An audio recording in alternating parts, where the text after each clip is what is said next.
नमस्कार दोस्तों, कैसे हैं आप? इन द सर्च ऑफ भोले के सेकंड एपिसोड में आपका स्वागत है।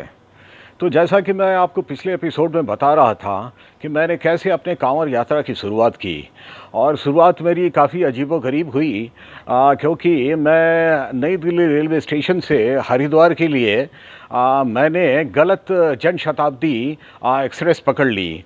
वो गाड़ी दरअसल लखनऊ जा रही थी मगर जो ट्रेन हरिद्वार जाती थी उसका भी जाने का तकरीबन वही समय था। और जब गाड़ी में मैं चढ़ गया तो मुझे ये एहसास हुआ कि मैं गलत ट्रेन में चढ़ गया हूँ और उसके बाद मैं उस ट्रेन से कूद गया। दोस्तों, इस कूदने के चक्कर में मेरे घुटने काफ़ी ज़ख्मी हो गए और मैं ये बिल्कुल स्थिति में नहीं था कि मैं आगे अपनी यात्रा को बरकरार रख सकूं। तो मेरे पास 2 चॉइस थे, या तो मैं वापस घर लौट जाता और घर वालों को बताता कि भाई ऐसा हो गया और मैं कैसे गाड़ी से कूदा और इस चक्कर में मेरे घुटने ज़ख्मी हो गए और अब मैं इस स्थिति में हूँ नहीं कि मैं अपनी यात्रा को जारी रख सकूँ। और दूसरा रास्ता मेरे लिए था कि मैं अपनी यात्रा को जारी रखूँ। तो दोस्तों, मैंने दूसरा रास्ता चुना और फिर वापस नई दिल्ली रेलवे स्टेशन पे आके मैंने इस बार सही जनशताब्दी गाड़ी पकड़ी और मैं गाड़ी में सवार हो गया। दोस्तों, जैसा कि आपको पता है, ये कांवड़ का जो समय होता है जुलाई अगस्त का, उस समय सारे ट्रेन और बसों में काफ़ी भीड़ होती है। तो वो गाड़ी भी खचाखच भरी हुई थी और मुझे पैर रखने की भी जगह बहुत मुश्किल से मिली और मैं एक साधारण जनरल डब्बे में मैं किसी तरह से घुस के जाके खड़ा हो गया और फिर ट्रेन चल पड़ी। ट्रेन नई दिल्ली रेलवे स्टेशन से ठीक 3 बजे रवाना हुई और 5 घंटे के बाद वो ट्रेन हरिद्वार रेलवे स्टेशन पहुंची और इन 5 घंटों में मुझे 1 मिनट भी सीट पे बैठने का अवसर नहीं मिला क्योंकि कोई भी सवारी रास्ते में उतरने के लिए तैयार नहीं था। लगता था कि सबों की मंजिल हरिद्वार ही है और वाकई ये हरिद्वार में वो ट्रेन आके ऑलमोस्ट बिल्कुल खाली हो गई। अब मैं वहाँ हरिद्वार तो पहुँच गया था मगर अब समस्या ये थी कि मुझे रात वहाँ गुजारनी थी क्योंकि जो कांवड़ यात्रा होता है उसमें हर की पैरी से गंगा जल अपने कांवड़ में लेते हैं और उसको कंधे पे रख के ये पूरी यात्रा आपको अपने शहर या अपने गांव तक की करनी पड़ती है। तो ये जो यात्रा है ये सुबह में ही शुरू होती है और मैं जब पहुंचा तो उस समय तकरीबन 8 बज गए थे। अब मैं शहर में जा नहीं सकता था क्योंकि जैसा कि मैंने सुना था कि सारे होटल्स, धर्मशाला या जो भी रहने की जितनी भी जगह है वो सारे के सारे फुल थे। तो दोस्तों, मेरा जैसे कुछ अनुभव है रेलवेज़ के साथ, वहाँ रेलवे स्टेशंस पे लोगों के ठहरने के लिए डॉर्मेट्रीज़ और रिटायरिंग रूम्स होते हैं और मैं कई बार इन सुविधाओं का इस्तेमाल कर चुका हूँ, तो मुझे पता था कि वहाँ शायद मुझे जगह मिल सकती है क्योंकि ये जो रिटायरिंग रूम जो होते हैं ये 24 घंटे के लिए दिए जाते थे और उसमें कई बार होता था कि लोग वो कमरे खाली करके जाते थे मगर जो रजिस्टर था, रजिस्टर पे वो ऑक्यूपाइड दिखाते थे। तो ये जगह ऑक्यूपाइड होने के बाद भी यदि आप की कोई जान पहचान है या आप उनकी जो वहाँ पे बुकिंग क्लर्क होता है, यदि आप उनकी मुट्ठी गर्म कर दें तो वो आपको कोई ना कोई कमरा दिला देता है। तो मैंने सोचा कि चलो ये भी इस्तेमाल करके देख लेते हैं। तो मैं वहाँ पे जहाँ रिटायरिंग रूम की बुकिंग होती थी मैं वहाँ चला गया। वो हरिद्वार रेलवे स्टेशन के इंक्वायरी के पास ही वो बुकिंग ऑफिस है।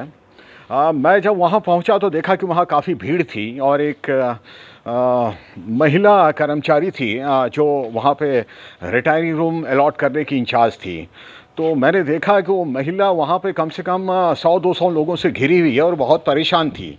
तो उस समय तो मैं बिल्कुल ही भूल गया कि मुझे कमरा चाहिए। मुझे लगा कि इस महिला की मदद करनी चाहिए और वहाँ पे पैसेंजर्स को मैं देख रहा था, लिटरली उसके हाथ से वो रजिस्टर छीन रहे थे और बोल रहे थे कि नहीं, हमें दिखाओ कि कौन कौन से कमरा खाली है, हम ये नहीं मानते कि यहाँ पर कमरा खाली नहीं है।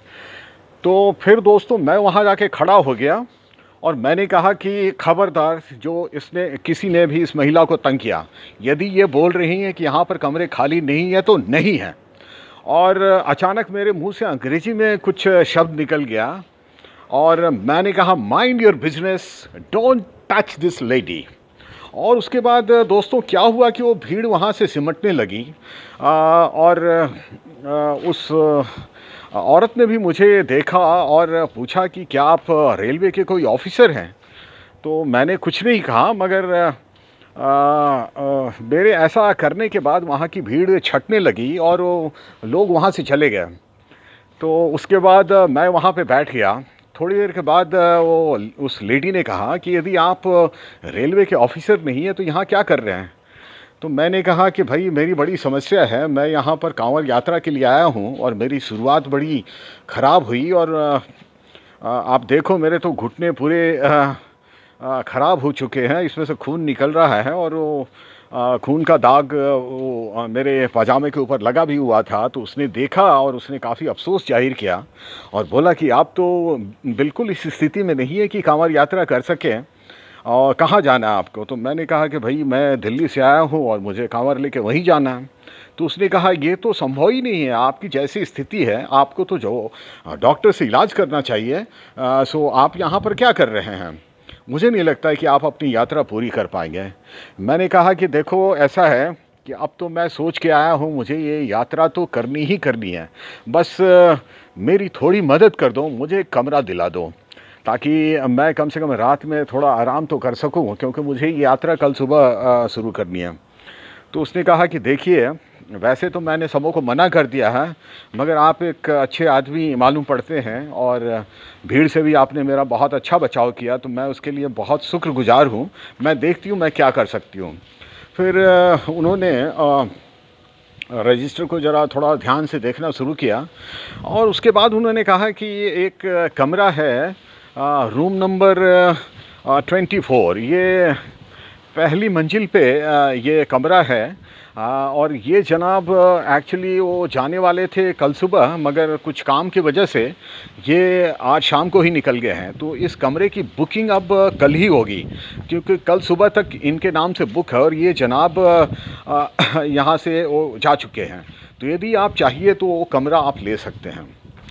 तो मैंने कहा बहुत अच्छा, मुझे और क्या चाहिए, क्योंकि मुझे तो एक वहाँ पे रात गुजारने के लिए एक कमरे की तलाश थी और जो मुझे मिल रही थी। मैंने कहा बिल्कुल सही, आप मुझे दे दीजिए।